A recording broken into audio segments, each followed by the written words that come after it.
My name is Nicholas Gadukehige. I'm from Kenya, Kikuyu, in a village called Gitaru, and I'm 23 years of age. My hometown is it's a pretty small village, and it's jungle-like. It's a wild environment. My name is Samuel Semanda, and I'm from Uganda. I'm 22 years old. I have 19 brothers and 4 sisters. Growing up, we lived in a 2-bedroom house, and having an expansive family like that, it was always hard for my parents to take care of the family, fend for the family. We didn't even know that maybe that very day would eat anything, would have food. So that's how we lived through each day, hoping that maybe the next day there would be something. My father would tell us how America is, and you're left there with your mouth wide open. You're like, I want to go this place. And it is a land of milk and honey where opportunities are prevalent in every direction you go. With anything you have, with any skill, any ability, any talent, you can go so far in America.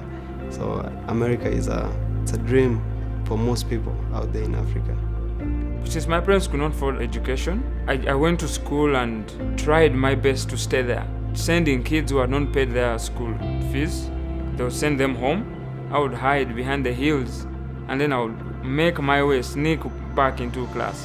And that's how I lived off for the most part of the years. And I went to a primary school that was about 4 kilometers away from where I stayed. And it enabled my mom to work at that school, meaning her pay was my school fees. An organization came to my school and was carrying out an audition for a choir that was to travel to the United States. So she came, picked me up from class, and took me to the audition. I asked her, what is this audition about? What are we going to do? She just told me, just go be yourself. I didn't even change. I had just come from break. My shorts were they were patched. I said, okay, let's do this. So I went in, and they were just like, okay, go ahead, sing. And I just said, man, this is it. This is now or never. 6 months later, I was on the road. I was in the sky, flying, coming to America. I was selected among 400 that auditioned. You never know when your opportunity is coming. And that's when we met Julie and Reggie Kaufman. What happened was a friend of ours asked if we would want to host some kids from Africa. We were like, should we do that? Yeah, let's do that. That'll be kind of fun. We didn't have any idea what kind of a life-changing experience that would be. It evolved into us sharing our entire life with these 2 guys and their family beyond that. God made us a family. They took us in, cared for us, loved us like we were their kids. That kind of affection and love, that was really a blessing to me. We went back home. Within that time, we stayed in contact with them, and they had asked us several times if we wanted to come back to the USA, maybe to school. And that was a great opportunity. That was the light. That was hope. I could not believe it. I could not believe that was happening. There's no second thought to such an opportunity. Like, there's no other option to that.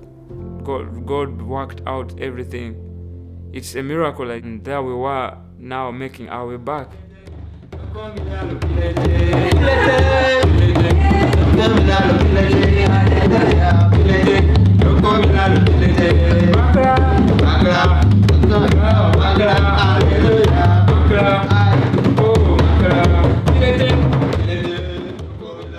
Most parents want to get their kids through primary and high school, but after that, there's not really hope for kids going to further their education. They teach you to stay in your books. That's the only way you're going to make it if you're educated. We are taught that for every person who makes it out of high school, probably 1 or 2 are able to go on, because it's like a barrier. There's something cut short from your high school to the next life.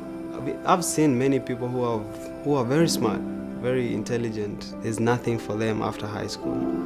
That's why I take education seriously, because it's something I would give 100% in, because I know it has brought me this far. For starters, my first impression for American education was amazing. It was something I didn't expect. There's a projector, there's a screen, there's visual aspect of learning. Most of the education back home was, I come to class as a teacher and here's the information, do what you want to do with it. Here, professors were really helpful. They include you in the lecture, they make you participate in the lecture. I'm going to take you, give you a tour and show you. That way there's fun in learning. Everyone is just warm and casual and inviting and welcoming.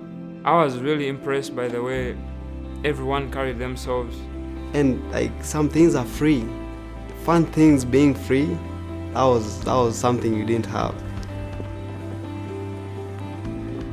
I believe that Sam and Nick have more opportunity to make impact in their own country than we do going over there to try and make an impact. They understand the culture, they understand the need, they understand what it means to have opportunity and hope, and to really, really move away from the challenging parts of their lives and see a promising future.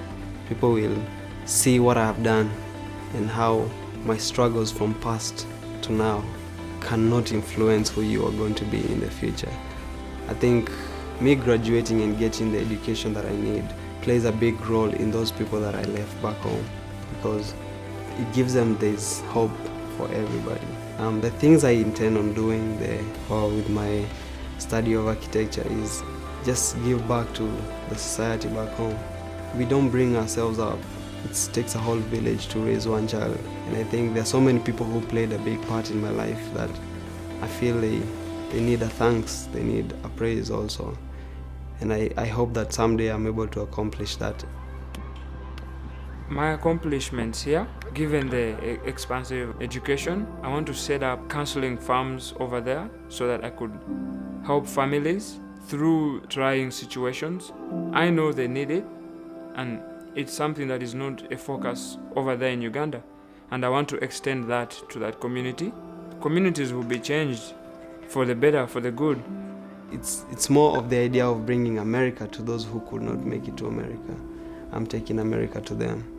And by that, I think they'll appreciate it so much. You know the struggle, so someone who has been through something and has changed to another level creates a very healthy society. It ignites the spirits in people. Then my living will not be in vain. If I can help somebody with a word or a song, if I can help somebody